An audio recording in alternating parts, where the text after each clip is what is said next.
네, 이 시간에는 우리 성경책 쉽게 이해하기 오늘 새로운 책을 좀 하겠습니다. 오늘은 에스라서를 우리가 함께 할 건데요. 자, 이제 에스라서는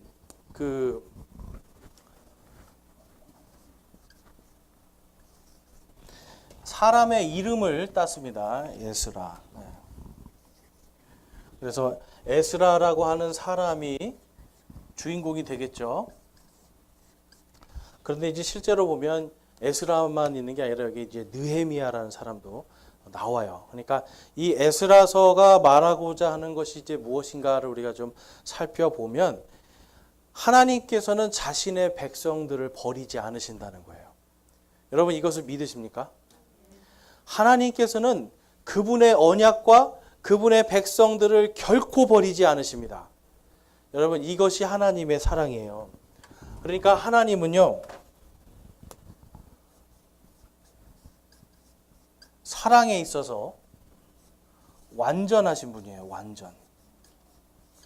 그래서 이 완전한 사랑을 위해서 성경이 기록되고 그 완전한 사랑을 위해서 온 세상을 하나님께서 경영하시고 하나님께서 말씀하신 것을 성취하시는 거예요.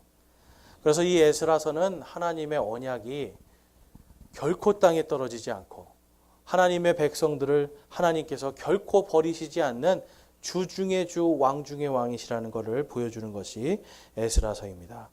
그래서 이제 이름 및 저자를 보면 거기에 에스라라고 이제 제가 기록을 해놨습니다. 에스라는 도움이라는 뜻이 있어요. 도움. 그래서 아론 가문의 제사장이면서 서기관.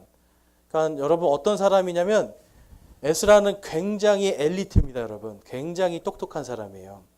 그래서 요즘 말로 이제 하면은 예수님 당시에 여러분 예수님께서 바리새인들에게도 뭐라고 하셨고 서기관들에게도 뭐라고 하셨죠?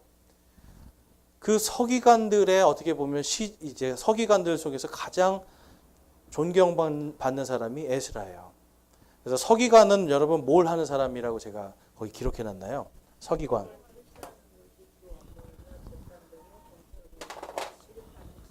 그렇죠. 그러니까 쉽게 말해서요. 이 사람들은 법을 다스리는 사람들입니다. 법. 주님의 법을 다스리는 사람들이에요. 그러니까 주님의 법을 다스려야 되니까 주님의 법에 1.1획을 틀리게 쓰면 될까요? 안 될까요? 안 되죠. 그래서 이 사람들은 1.1획 이런 거 하나하나까지도 굉장히 날카롭게 파고들어서 그거를 이제 비판하기도 하고 수정하기도 하고 하는 사람들이 서기관이에요. 그러니까 이 사람들은 어릴 때부터 훈련을 받습니다. 그러니까 어릴 때부터 하나님의 말씀에 대해서 이제 필사하는 것도 훈련을 받고 이러한 하나님의 말씀을 또 기록을 남겨놓는 거예요, 여러분. 항상. 그러니까 요즘에도 보면은 재판을 하면 기록을 남겨놓죠. 서기관들이 그런 일들을 하는 사람들이었어요. 그러니까 이 사람들은 사회에서 보면은 지도층에 있는 사람들이었다라는 걸 알 수 있고 이제 요 시기가 언제냐면 이제 남유다 왕국이 완전히 망해가지고 수많은 사람들이 한 10,000명 정도 되는 사람들이 바빌론으로 포로로 잡혀간 다음의 이야기입니다. 근데 여러분 아시겠지만 포로로 잡혀갈 때 중요한 사람들을 잡아갈까요? 그냥 아무나 잡아갈까요? 예, 맞습니다. 그래서 대부분 왕족이나 이러한 제사장 가문이나 뭔가 똑똑한 사람들을 데리고 갔어요. 아주 잘난 사람들. 그러니까 다니엘서를 쓴 다니엘도 굉장히 똑똑하다는 게 나타나잖아요. 그 안에. 그러니까 굉장히 어떻게 보면 믿음이 좋은 사람들이 뽑혀가게 됩니다. 그래서 이 에스라는요. 믿음의 사람으로 우리가 알 수가 있고요. 하나님께서 그의 믿음을 보시고 이제 에스라서를 쓸 수 있는 영감을 주셨음을 우리가 알 수가 있습니다. 기록 연대는 약 기원전 450년경쯤으로 알 수 있고요. 총 80년간의 역사를 기록하고 있습니다. 그러니까 80년간의 역사를 기록했으니까 에스라가 앞에 느헤미야가 했었던 것부터 쭉 써서 뒤에 자기가 했던 것까지 다 쓰는 거예요. 자, 이제 거기 한번 보시면 중심 내용을 보면 주들 중에 주이신 하나님은 그분의 언약을 반드시 성취하시며 자신의 백성들을 버리지 아니하신다. 여러분 이게 바로 은혜입니다. 은혜. 자, 여러분 은혜가 무슨 뜻인가요? 은혜. 은혜. 우리는 은혜라는 말을 참 많이 씁니다. 한국 사람들. 스승의 은혜, 어버이의 은혜. 자, 그러니까 이 은혜가 뭘까요, 여러분? 은혜. 자, 쉽게 말해서 은혜를 모르면 사람입니까? 짐승입니까, 여러분? 자, 그러면 은혜를 모르면 사람이 아니라는 말은 사람은 반드시 뭘 알아야 된다? 은혜를 알아야 된다. 그런데 이 은혜가 도대체 뭔가라는 거에 대해서 보면 이게 막연하다는 거예요. 근데 은혜는 뭐냐면 내가 받을 자격이 없는데 무한한 사랑을 받는 게 은혜예요. 자, 자격을 받을 것이 없는데 사랑받을 아무런 자격이 없는데 사랑을 받고 있는 것. 이게 은혜예요. 그러니까 부모님의 은혜. 여러분 부모님들이 사랑할 때 처음에 아기를 어느 정도 아이를 키울 때 아이들을 물론 여러분 아닌 사람도 있습니다. 특이한 사람들. 근데 일반적인 부모님들은 아이들을 골라가지고 사랑해 주나요? 너는 내가 사랑해 줄 아이, 너는 내가 사랑 안 할 아이 정해놓는 게 아니잖아요. 내가 낳은 아이는 그 아이가 어떤 일을 하든지 사랑해 주는 거예요. 그 아이가 사랑받을 아무런 가치 있는 일을 하지 않아도 그 아이를 사랑해 주는 거예요. 그러니까 여러분 아이가 한 3살까지는 보통 아이들이 하는 일이 뭐가 있나요? 아이들이 하는 일, 3살 정도까지는. 보통 뭐 하나요, 여러분? 저는 기억이 잘 안 나서 잘 모르겠는데, 제가 뭘 했는지. 근데 보통은 아이들이 그냥 먹고 싸는 것밖에 없어요. 먹고 자고 싸고. 그러다가 자기 싫으면 땡깡 부리고. 그런데도 어때요? 사랑을 주잖아요. 그래서 부모님의 은혜라는 거예요. 스승의 은혜. 스승의 은혜는 뭘까요, 여러분? 요즘에는 이제 스승님들이 그렇게 옛날 같지는 않지만 어쨌든 예전의 스승들은 그래도 아이들이 잘났든 못났든 그 아이들이 잘 되게 해주려고 애를 썼단 말이에요. 뭔가 인격적으로도 좀 바르게 되게 하려고 하고 뭔가 세상에서 좀 뒤처지지 않게 해주려고 애를 썼단 말이에요. 자기의 어떤 시간들을 써서. 그래서 옛날에는 개도 선생님 똥은 안 먹는다고 하는 얘기도 있었죠. 그만큼 아이들을 위해서 애를 썼던 직업이 선생님이었어요. 근데 요즘은 이제 교권이 많이 떨어지고 그러다 보니까 이제 그런 얘기들이 많이 없어지는데 어쨌든 받을 자격이나 조건이 아무것도 없는데도 사랑을 받는 것. 이게 은혜입니다.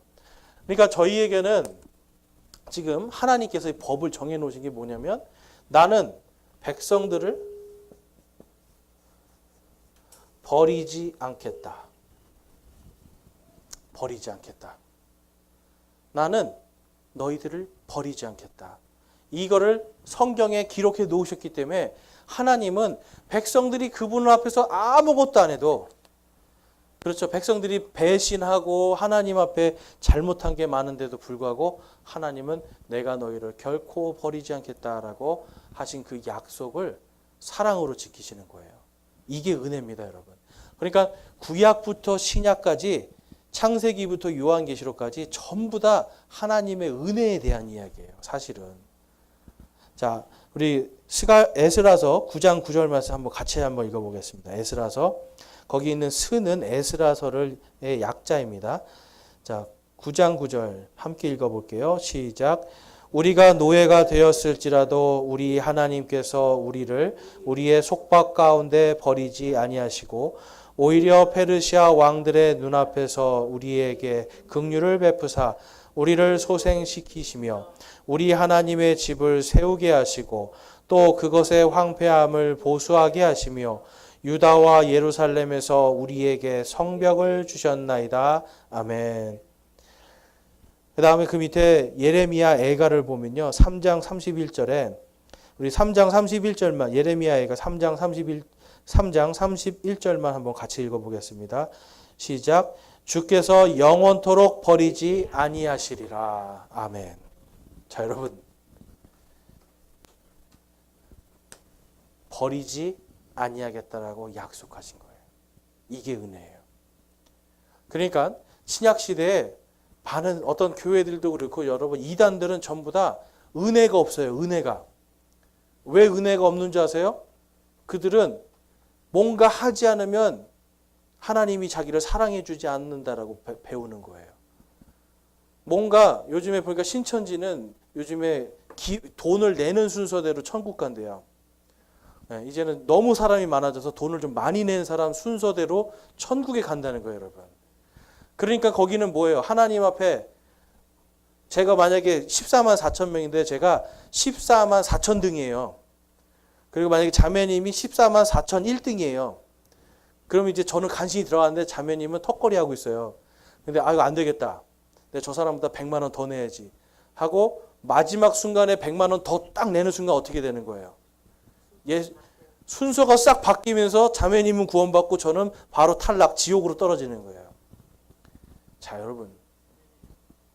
이게 은혜입니까? 이건 은혜가 아니에요. 에베소서 1장 13절에 성령님께서 우리의 구원을 구속의 그날까지 보증해 주신대요. 성령님이 우리를 봉인해 가지고 이거를 보증해 주신대요. 그러니까 그거는 뭐예요, 여러분? 결코 너희를 버리지 않겠다. 그래서 여러분 에베소서 1장 13절에서 14절 얘기는 그냥 쉽게 말해서 이거예요. 내가 너희를 버리지 않겠다. 내가 너희를 한번 구원하겠다고 정했지? 내가 버리지 않겠다. 여러분 이게 은혜입니다. 그러니까 에스라서에선 지금 하나님께서 뭘 말씀하시는 거예요, 여러분? 무조건 그냥 은혜예요. 근데 이 은혜는 뭘로 받는다? 오직 믿음으로. 자, 우리가 아셔야 되는 게 있어요. 바빌론 시대 이전에는 사람들이 소를 잡고 양을 잡고 염소를 잡아서 하나님께 피를 막 드려야 그래야 죄 용서를 받았어요. 그래야 구원 받는 줄 알았어요. 그런데 바빌론에 지금 70년 동안 포로로 가 있는 동안에 이들에게 뭐가 없었냐면 성전이 없었어요. 하나님 앞에 아무런 예배를 드릴 수도 없는 사람들이에요. 그런데 여러분 생각할 때 그 시대에 있었던 이 에스라 구원 받았겠습니까? 안 받았겠습니까? 에스라를 서를 쓴 이 사람 구원 받았을 것 같아요? 안 받았을 것 같아요, 여러분? 아니에요. 받았어요. 하나님을 믿었기 때문에.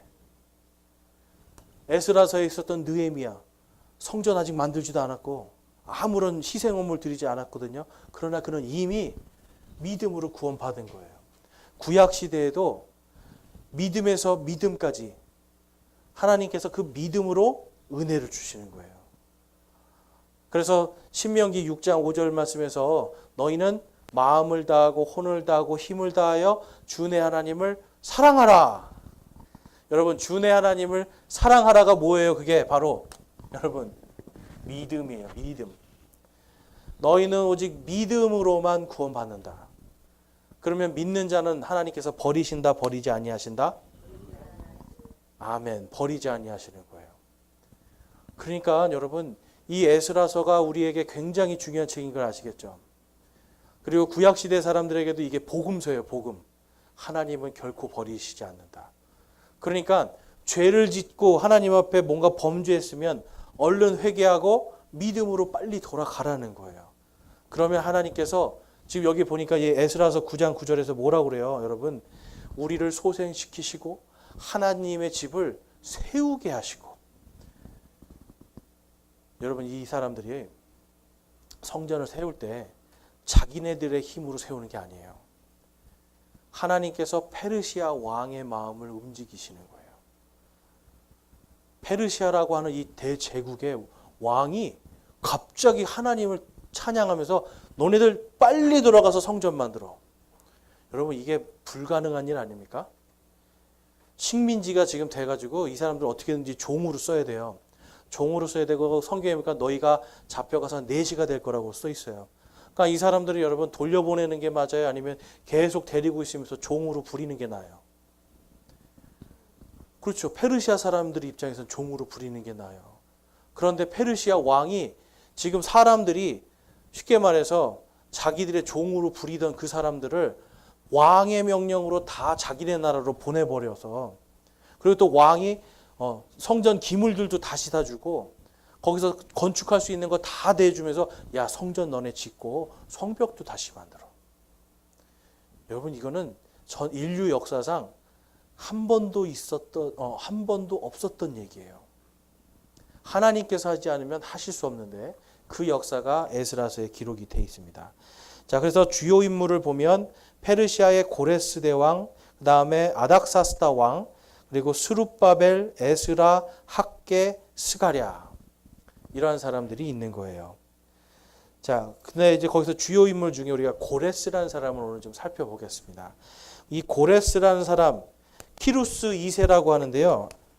아주 유명한 왕입니다. 이 사람이 그러니까 성경 말고 다른 역사서에도 이 사람 이름이 있을까요? 없을까요? 당연히 있습니다. 제가 거기 뭐라고 써놨죠? 그 사람이 이란이라는 나라를 세운 아버지라고 기록이 되어 있습니다. 네. 이란 사람들은 지금도 자기네 나라를 처음 세운 사람이 바로 고레스 대왕이라고 믿고 있어요. 왜냐하면 역사에 써 있으니까. 근데 이게 지금 몇 년 전이에요, 여러분? 몇 년 전입니까? 예수님 태어나시기 약 400년 전, 그러니까 450년 전. 그러니까 지금으로 치면은 약 한 2500년 전 일이에요, 여러분. 그러면 이란이라는 나라가 역사가 몇 년 됐다는 거예요, 여러분? 2500년 정도 됐다는 거죠. 그래서 1930년도인가 60년도까지는 아마 제가 알기로는 페르시아라는 이름을 썼습니다. 나라 이름을. 그러다가 최근에 와서 이란이라는 이름으로 바꿨어요. 혁명이 일어나면서. 그러니까 이 이란이라고 하는 나라에 처음에 이 나라를 세운 사람이 고레스다라고 지금도 이란 사람들은 그렇게 추앙을 하는 엄청나게 위대한 왕이에요. 이름은 태양이라는 뜻이 있고요. 그 다음에 음식이라는 뜻도 있고요. 이 사람을 이제 이란 사람들은 샤한샤라고 해서 왕 중의 왕이다 합니다. 그런데 이 고레스라고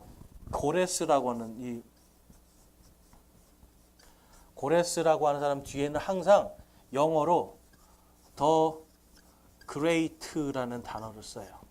이게 뭐냐면 대왕이라는 뜻입니다. 대왕. 역사에 보면 알렉산더 대왕이 있죠. 그 사람도 알렉산더 더 그레이트라는 말을 써요. 그러니까 역사에서 대왕이라는 이 칭호가 될 정도면 엄청난 정복자고 엄청나게 강력한 사람이다라는 걸 우리가 알 수 있는데 재밌는 게 있어요. 이 고레스라는 사람에 대해서 우리 먼저 한번 이사야서 44장 26절 말씀 한번 볼게요. 이사야서 44장 26절에 보면 이 고레스에 대해서 하나님께서 그가 태어나기 200년 전에 예언을 하십니다. 200년 전에. 그러니까 아직 고레스라는 사람이 이 땅에 있지도 않았고요. 페르시아라는 나라가 별 볼 일 없는 나라로 있을 때 하나님께서 이렇게 예언을 하시는 거예요. 자기 종의 말을 확증하며 자기 사자들의 계획을 이행하고 예루살렘에게는 이르기를 내 안에 사람이 거주하리라 하며 유다의 도시들에게 이르기는 너희가 세워지리라.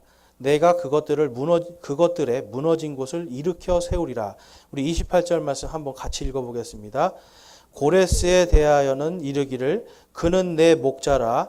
그가 나의 기뻐하는 것을 다 행하리라 하고 예루살렘에게는 이르기를 너는 세워지리라 하며 성전에게 이르기를 내 기초가 놓이리라 하는 자니라. 아멘. 그럼 여러분 넘어진 게 세워진다는 거는 먼저 넘어져야 된다는 거죠. 다 무너진다는 거예요. 성전에 기초를 놓는다는 건 기초까지 다 사라진다는 거죠. 그런데 그거를 누가 할 것이다? 어떤 사람이? 고레스라는 사람이 할 것이다. 하나님이 지금 200년 전에 이름까지 정확하게 알려주세요. 이거 기가 막히지 않으세요, 여러분? 지금 200년 전에 하나님께서 대언자 이사야를 통해서 앞으로 예루살렘 성도 무너지고 예루살렘 성전도 다 무너지고 그런데 고레스라는 사람이 나타나서 이것을 다 세울 거야. 그러면서 그는 내 목자라고 얘기를 해요. 내 목자. 그러니까 여러분 이 내 목자라는 건 다른 게 아니죠. 우리 예수님이 우리의 목자시잖아요. 이스라엘 사람들을 바로 그 포로로 갔던 자들을 이끌고 하나님께서 약속했던 그 땅으로 인도하는 자다라는 뜻에서 목자라는 단어를 쓰는데, 고레스의 인생을 보면 고레스의 전직이 뭐냐면 목자였어요, 여러분.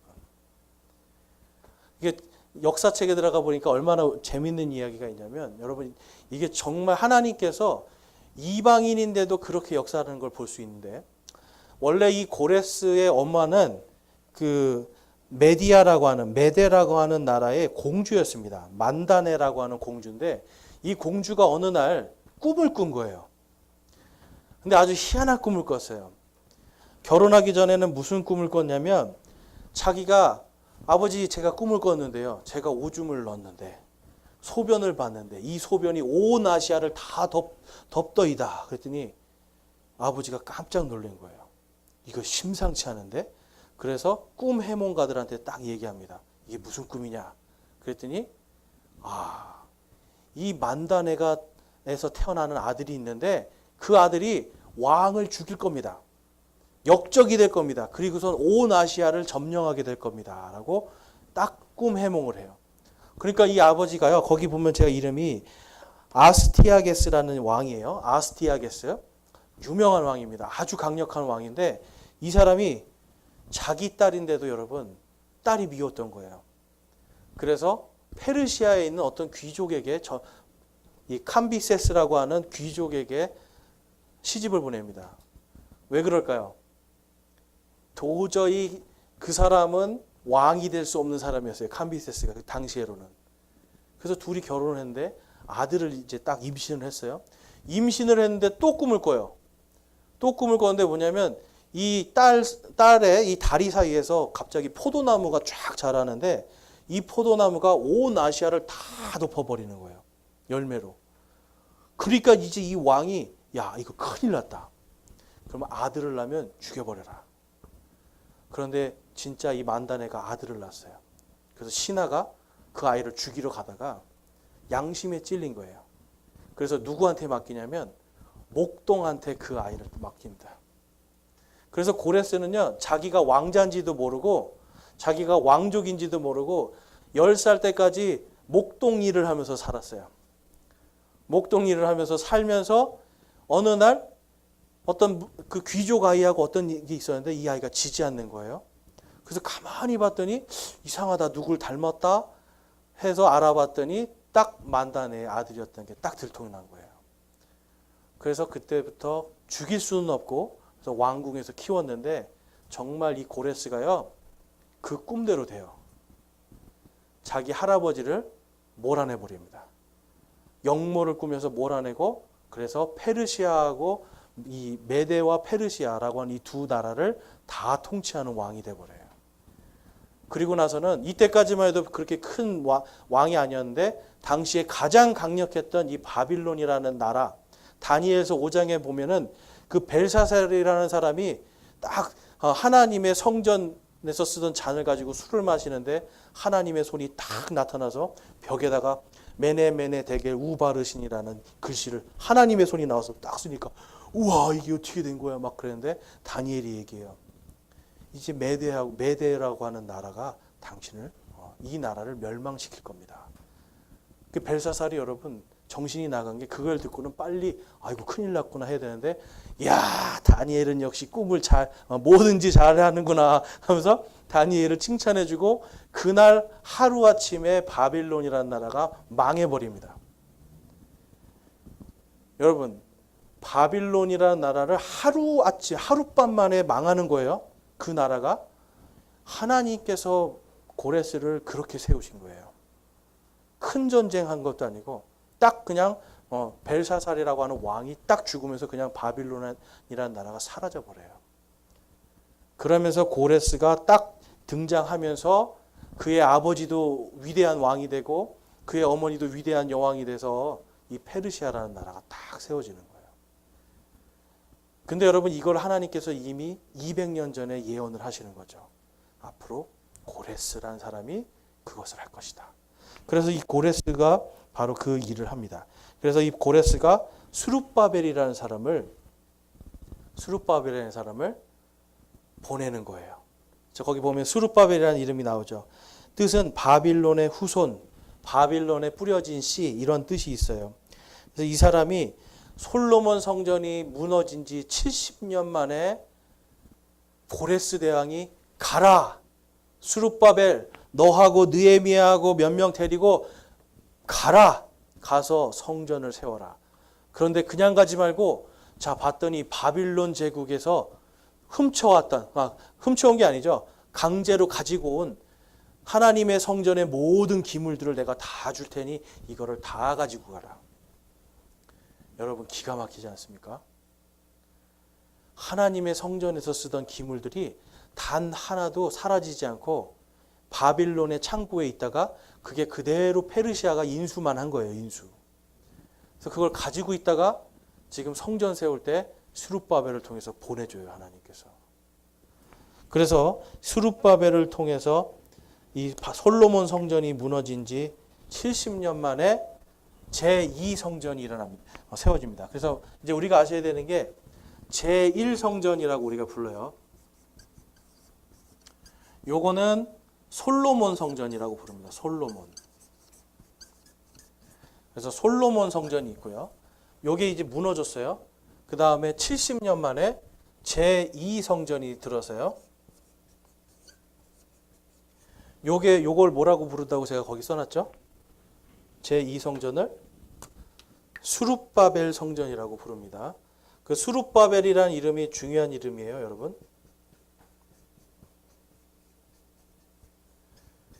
자, 그러면은 제3성전도 있을까요, 없을까요?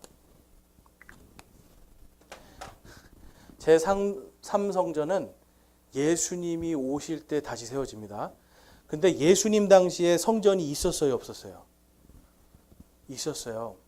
그런데 아셔야 되는 게 솔로몬 성전은요, 그 아버지 다윗이 막 금이며 은이며 뭐 백향목해서 엄청나게 준비를 해줬다가 딱 지었기 때문에 엄청나게 화려했습니다. 그런데 스룹바벨 성전은 화려할 게 없는 거예요. 성전 기물만 겨우 갖고 왔어요. 그래서 굉장히 초라하게 지어져요. 그래서 노인들이 예전에 그 솔로몬 왕의 그 성전을 본 노인들이 이걸 보고 통곡을 하면서 울어요. 우리 하나님의 성전이 이렇게 초라할 수가. 통곡을 하면서 울어요. 그러다가 예수님 오시기 전에, 태어나시기 전에 헤롯 대왕이라는 사람이,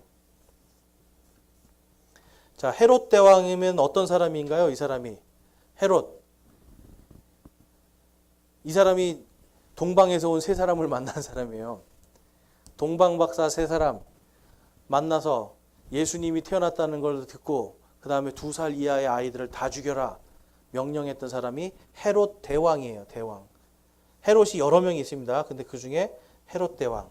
이 사람이 이 스룹바벨 성전을 내가 더 크게 리모델링을 하겠다. 그래서 헤롯이 다시 크게 원래 하나님이 명령하신 것보다 더 크게 만든 게 예수님 당시에 있었던 헤롯 성전이에요. 헤롯 성전. 그래서 스룹바벨 성전을 리모델링해서 헤롯 성전으로 이름이 바뀝니다. 나중에. 근데 여기 이제 AD 기원 후 주후 70년경에 예수님의 말씀처럼 돌 위에 돌 하나도 남기지 않고 다 무너뜨리리라 하신 그 성전이 바로 헤롯 성전이에요. 그러니까 하나님께서는 여러분 지금 성전이 필요한 거는 분명히 맞는데 무너뜨렸다가 다시 세우시고 무너뜨렸다가 또 다시 세우시는데 언제 세워지냐? 제3성전은 성경에 보니까 마지막 때 예수님 우리 모두가 부활하여 승천하고 그 휴거를 받고 예수님이 오시기 전까지 7년 동안 환난 기간 동안에 제3성전이 세워질 것이다 라고 성경은 기록하고 있습니다. 그러니까 제3성전은 여러분 근데 아셔야 되는 게 지금 이 성전이 필요하지 않기 때문에 필요합니까? 안 필요합니까? 오늘날. 여러분, 요거 지금 무너졌거든요. AD 70년에, 주후 70년에 무너졌어요. 성전이 필요한 시대입니까? 아닙니까? 지금이. 왜 아니에요, 여러분? 우리 안에 누가 들어오셨기 때문에. 그렇죠. 이제는 성전이 필요 없는 시대예요. 성령님이 우리 안에 계시기 때문에, 예수 그리스도의 은혜로 우리가 성전이 됐기 때문에 더 이상 성전이 필요하지 않게 됐어요. 그런데 제3성전이 필요 없는데 지어져야 된대요. 그럼 이거를 누가 짓는다라고 성경에 기록되어 있어요? 필요 없는데 적그리스도가 지을 것이다 라고 성경이 기록하고 있습니다. 지금 이 무너진 거는요, 예수님이 말씀하셨잖아요. 저 성전을 무너뜨려 봐라. 내가 사흘 뒤에 다시 일으키리라. 근데 그 다시 일으킨다는 게 성전 이 건물이었어요? 아니면 예수님의 몸이었어요? 그렇죠. 부활하신 예수님의 몸이었어요. 그것 때문에 이제 저와 여러분이 예수님의 그 부활 때문에, 부활하심 때문에 성령님이 우리 안에 들어오고 더 이상 성전이 필요 없는 시대. 그런데 계속 성전 쌓아야 된다고 주장하면 결국은 누구의 성전을 짓게 되는 거예요? 여러분? 적 그리스도의 성전을 짓는 거예요. 그래서 요즘에 여러분 건물을 자꾸 성전이라고 하고 사람들한테 계속 성전에서 뭘 해야 된다고, 성전을 통해서 구원받는다 이런 식의 교리를 계속 가르치면 뭐하고 가까워지는 거예요? 점점 적 그리스도와 가까워지는 거예요. 반대로 예수 그리스도의 은혜 때문에, 그분의 성령님 때문에 이제는 우리에게는 성전이 필요 없고 우리는 우리 몸이 이제 성전으로서 구원받는 자로 살아갈 수 있습니다라고 하는 이 복음을 가르치면 적그리스도에서 멀어지기 시작하는 거예요. 그럼 여러분, 이 시대가 그러면 이제 이 시대에 그리스도인들이라고 하는 사람들이 성경의 예언대로라면 점점 어디로 가까워질 것 같으세요, 여러분? 하나님의 말씀 복음으로 가까워지겠습니까? 적그리스도에게 가까워지겠습니까? 점점점 적그리스도에게 가까이 가는 시대예요, 지금. 그래서 저와 여러분이 이 복음에 대해서 정신을 바짝 차려야 돼요. 아까 하나님께서 우리를 버리신다고 했어요? 버리지 않으신다고 하셨어요? 네. 이 사람들은 뭐라고 그래요? 하나님은 버린다라고 가르치는 거예요. 너희들이 조금만 잘못하면 하나님이 너네 버릴 것이다. 그래서 여러분, 구원에 있어서 정말 가장 기초가 되는 게 뭐냐면 하나님은 버리시지 않는다. 에스라서에서 지금 말씀하는 거예요. 하나님은 버리시지 아니하신다. 그분의 백성이 그분을 믿고 따르는 백성으로 거듭날 때까지 버리지 아니하신다. 그래서 하나님께서 70년 동안 그들을 바빌론 땅에서 포로로 그 고생을 하고 내시가 돼서 그들을 종으로 섬겨야 되는 그 이유에 대해서 뭐라고 하셨어요? 바로 너희를 통해서 내가 진짜 하나님인 것을 증거하리라. 이 말씀 하시는 거예요. 자, 그래서 에스라서 1장 말씀에 가보면, 자, 에스라서 1장 1절에서 3절 말씀에 보면, 이제 페르시아 왕 고레스의 1년에 주께서 예레미야의 입으로 하신 주의 말씀을 이루시려고 페르시아 왕 고레스의 영을 움직이심에 그가 자기의 온 왕국에 두루 선포도 하고 또 글로도 기록하여 이르되, 우리 2절과 3절 같이 한번 읽어보겠습니다. 이게 복음의 말씀이에요. 한번 읽어보실게요. 시작. 페르시아 왕 고레스가 이같이 말하노라. 주 곧 하늘의 하나님께서 땅의 모든 왕국을 내게 주시고 또 내게 명하사 유다에 있는 예루살렘에 자신을 위해 집을 건축하게 하셨나니 너희 모든 사람들 가운데 누가 그분의 백성이냐? 그의 하나님께서 그와 함께 계시기를 원하노니 그는 유다에 있는 예루살렘으로 올라가 주 이스라엘의 하나님의 집을 건축하라. 그분은 하나님이시요 그분의 집은 예루살렘에 있느니라. 아멘. 여러분, 고레스가 구원받았습니까? 구원받지 못했습니까? 이 말씀 한번 생각해 보시면 어떠세요? 이거 실제로 신학대학원 다닐 때 이 질문이 있었어요. 자, 이 말씀을 읽어보고 당신들이 볼 때는 고레스가 구원 받았습니까? 못 받았습니까? 근데 어떤 사람들은 못 받았다 그러고, 왜냐하면 왜 못 받았습니까? 했더니 그가 하나님을 안 믿는 것 같아요. 근데 여러분들이 이거 보시면 어때요? 고레스가 지금 뭐라고 고백을 해요? 하나님 누구시라고요? 그분은 하나님이시라. 여러분, 그분은 하나님이시라. 1장을 한번 읽어보면 천지를 창조하신 이 하나님이 바로 이스라엘의 하나님이고 그분만이 하나님이시라고 이 고레스가 그대로 고백을 하는 걸 볼 수가 있어요. 그러니까 여러분, 우리가 볼 때는 지금 하나님께서 이 고레스의 그 믿음을 보셨다는 걸 알 수가 있죠. 믿음을 본 걸 알 수 있어요.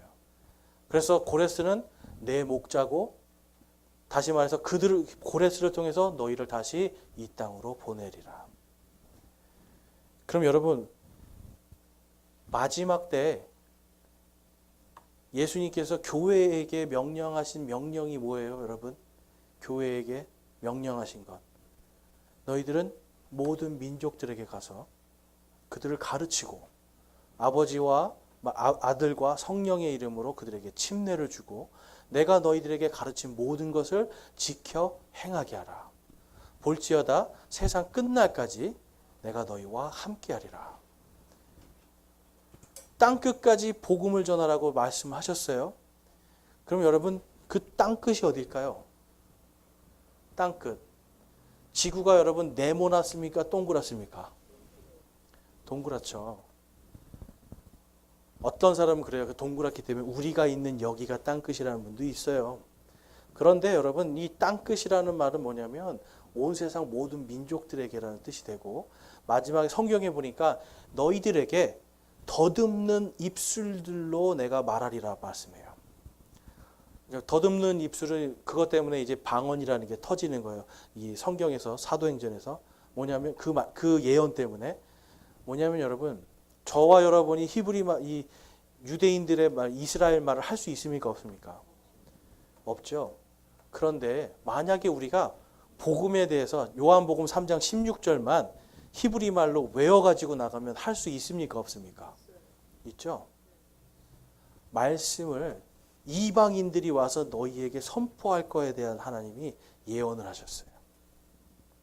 마지막 때요, 정말 하나님께서 원하시는 것은 모든 민족들이 다 복음을 듣고 구원받는 것과 더불어서 유대인들도 이 복음을 듣고 구원받기를 원하세요. 그런데 이들이 그거를 듣습니까? 안 듣습니까? 성경에서 보니까 안 들어요. 그래서 그들에게 뭘 주신다? 마지막 때 7년 환란을 준다. 이때 적그리스도의 성전도 세워지는 겁니다. 여러분, 마귀가 왜 이 성전을 세울까요? 7년 환란 동안에 하나님은 이스라엘 백성들을 구원하고 싶은데 그거를 구원 못 받게 하기 위해서 방해하는 거예요. 그런데 성경에 봤더니 계시록 7장 14장에 가보면 14만 4천 명의 유대인들이 요 환란기에서 나와서 예수 그리스도 어린 양을 찬양하는 얘기가 나와요. 그러면 이 사람들은 성전하고 상관없이 누구를 믿음으로 구원받은 사람들이에요? 이 사람들은 예수 그리스도, 예수님을 믿음으로 7년 환란 동안 구원받은 14만 4천 명에 대해서 성경이 기록하고 있어요.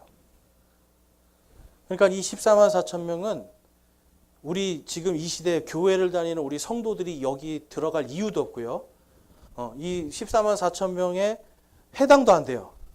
그런데 모든 이단들은 전부 다 이게 뭐라고 얘기를 해요? 14만 4천 명은 자기네들이고 이게 바로 교회 시대 성도들이다라고 이야기를 하는 거예요.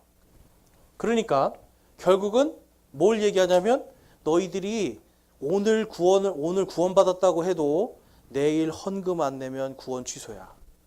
내일 우리 교주의 말을 안 들으면 구원 취소야. 그러니까 여러분, 거기에 현혹되니까 사람들이 전부 다 지금 뭘 짓고 있어요, 여러분?